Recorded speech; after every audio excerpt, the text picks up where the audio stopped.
Consider the multiplication problem 3 times 14. Solve the problem mentally using the distributive property.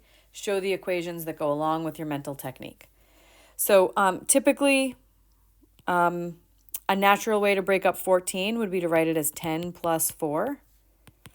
And then we distribute the 3, so we get 3 times 10 plus 3 times 4, which is 30, plus 12, which is 42. But that's not the only way you could do that. You could also maybe rewrite 14 as 7 plus 7, and then distribute. 3 times 7 plus 3 times 7 equals 21 plus 21, which is 42. Now we want to make a math drawing that explains our calculation. So I did this 2 ways, so I'm going to make 2 drawings. Okay.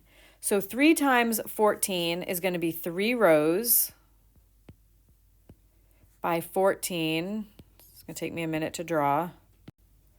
Okay, so I've drawn 2 arrays that are 3 by 14, one for each of these methods.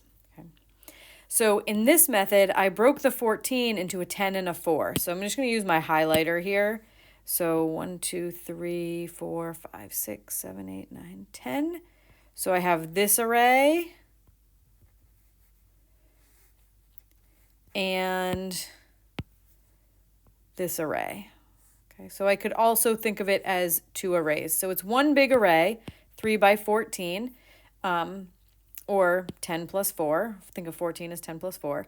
Or you can think of it as 2 separate arrays. The orange array, which is 3 by 10, plus the green array, which is 3 by 4. Now over here, we broke the 14 into 7 and 7. So I'm going to make my first array,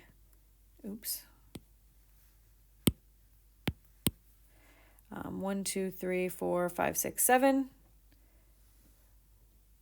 Okay, so I've got one array that's 3 by 7 and a second array that's 3 by 7.